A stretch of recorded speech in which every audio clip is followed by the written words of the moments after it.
կարճ ելույթ ունենամ ու ուշադրություն դարձնեմ, որ մենք այս ոլորտում ունենք բազմաթիվ չլուծված խնդիրներ, որոնք, ինչպես Տիկին Ղազարյանը ասեց, անհամբեր մարդիկ սպասում են լուծումների։ Այս նախագծի հետ կապված որևէ առաջարկ դիտարկում չունեմ, որովհետև ամբողջովին կողմ եմ, համաձայն եմ, աշխատանքային էլ բազմաթիվ անգամ քննարկել ենք, բայց ես ուզում եմ այս առիթը օգտագործեմ մի քանի հարցադրումներ անեմ, որ համապատասխան մարմինները, ոչ միայն կադաստրի կոմիտեն, այս փաստերի վրա ուշադրություն դարձնեն։ Հայաստանի Հանրապետություն քաղաքացին շատ հաճախ եւ որպես կանոն իր վերաբերմունքը գործող իշխանությունների նկատմամբ հայտնում է ոչ թե շատ լուրջ քաղաքական որոշումների այդ ծիրի ներքո, այլ կոնկրետ իր անձնական խնդիրների լուծման ձևով։ Այլ կերպ ասած, երբ որ մարդը ինքը գիտի, որ ինքը ունի տուն, որը կառուցել է օրինական, դիմել է, ամբողջովին պահպանելով այն ինչ որ իրենից պահանջել են, եւ եկել այն պահը, երբ որ ինքը պետք է ստանա այդ ավարտական փաստաթուղթը եւ նրան ասում են ոչ սիրելիս, դու այս տունը չէիր կարող կառուցել եւ քանի որ չէիր կարող կառուցել, դու ավարտական փաստաթուղթ չես կարող ստանալ։ Դե դժվար է, չէ՞, ասենց այս պահին վստահաբար ասել, թե այդ մարդը ընտրությունների մեջ որոշում է կայացնելու, որովհետև ինքը նեղացել է, որ շատ ճիշտ է նեղացել, որովհետև երբ որ ինքը գնում էր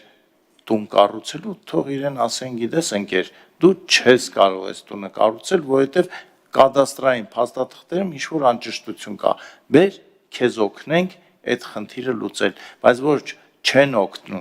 չեն օգնում, այլ մարդուն գցում են քաշքշուկի մեջ, բյուրոկրատական քաշքշուկի մեջ։ Մեկ այլ դեպք, ես օրինակները բերում եմ, որ այս ելույթը լսողները համապատասխան հետևություն անեն։ Մարդը տարիներ, տասնամյակներ շարունակ մտածել է, որ այդ տունը իրենն է, որովհետև հարևանն է մտածել է, որ այդ տունը այո իրենն է, բայց պարզվում է այս նոր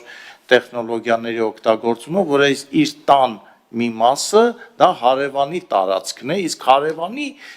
տունը մեկ այլ հարևանի, ու այսպես 10-20 այդ շարում ինչքան կա, մեկը մեկի տան է ապրում։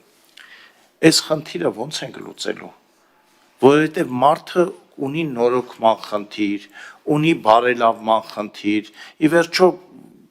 կա որ իրոք վտանգավոր դեպքեր են, ես գնացել այդ մարդու խնդրանքով Էրեբունի 26 փողոցում տեսել եմ այդ տան վիճակը, այդ պատը ես նայում եմ, ասում եմ ոնց, իրենք ոնց են ռիսկ անում այս տանը քնեն, բայց ինքը չի կարողանում, որովհետև հարևանի հետ այդ սահմանային խնդիրը կա։ Էս էլ է պետք լուծել, բա ով լուծի այս խնդիրը, մենք ասում ենք դե գնա դատարան, իսկ մենք գիտենք դատարաններում դա ինչքան է տևում եւ որոշումներ կայացում, դա էլ գիտենք։ Սա երկրորդ հարցը, այսինքն երկրորդ ենթահարցը։ Երրորդը, որ ես հիմա ասում եմ, որ այս փաստը մենք իմանանք, որ երկար տասնամյակներ որոշակի առողջական խնդիրներ ունեցող մարդիկ Երևանում չեն կարողացել ապրել օդի պատճառով։ Հետո լուծումը գտնվել է անցած դարի 40-ականներին, 50-ականներին, երբ որ հասկացան, որ Երևանի լանջերը, Երևանը շրջապատող Նորքի, Սարալանջի, Կասկադի հարևանությամբ պարտադիր պետք է անտառապատ լինի, այսինքն ծառապատ լինի։ Բայց սկսած 90 թվականից այդ հատվածը շատ արագ ծառերից, անտառից անհետացավ եւ հայտնվեցին շենքեր։ Փաստաթղթերով բոլոր շենքերը օրինական են, բայց ես վստահ եմ, որ երբ որ Հայաստանը ունենա մի փոքր ավելի մեծ, այսինքն Հայաստան պետությունը ավելի մեծ կարողություններ ֆինանսական, այդ բոլոր շենքերը որ կառուցվել է, պետք է պարտադիր քանդվի եւ տեղը անտառ տեղադրվի։ Սա էլ է լուրջ խնդիր, որը եւ վերաբերվում է կադաստրին, եւ վերաբերվում է քաղաքապետարան, որովհետեւ առանց այդ հարցի լուծման Երևանը բնակության համար անպիտան տեղ է դառնալու։ Այս փաստը գիտեն բոլորը գիտնականներն են, բայց պահե ազդեցության տակ փող աշխատելու համար եւ այլն մենք Երևանի թոքերը գողացանք։ եւ ոնց որ մարդու թոքերի տեղը վերցնեն եւ դնեն, ասենք, գեղեցիկ, ասենք, ինչ-որ նկար։ Այս խնդիրները գալու է մեր առաջ, որ մենք ստիպված պետքա լուծենք։ Այս տարի չէ, 10 տարի հետո, 15 տարի հետո մարդը պետք է ճկուն եւ կառավարությունը եւ քաղաքապետարանը եւ համայնքապետարանները դուք ասեցիք ինչ որ որոշում կա որ համայնքապետը կարող է վեճերը կարգավորել չէ՞ սահմանային ինչ որ թիվ կառավարության Արձագանքեմ, հա, կարող եմ։ Չէ 698 որոշում, այդպիսի բան ասիկ, շատ լավ է որ այդպիսի բան կա, բայց դե չեն կարգավորում։ Հատկապես Երևանում չեն կարգավորում։ Այս խնդիրներ են, որոնք պետքա լուծվեն։ Ես այս կադաստրից որ խոսում ենք կադաստրայի քարտեզներ, ես բոլորովին ձեզ նկատի չունեմ, որովհետև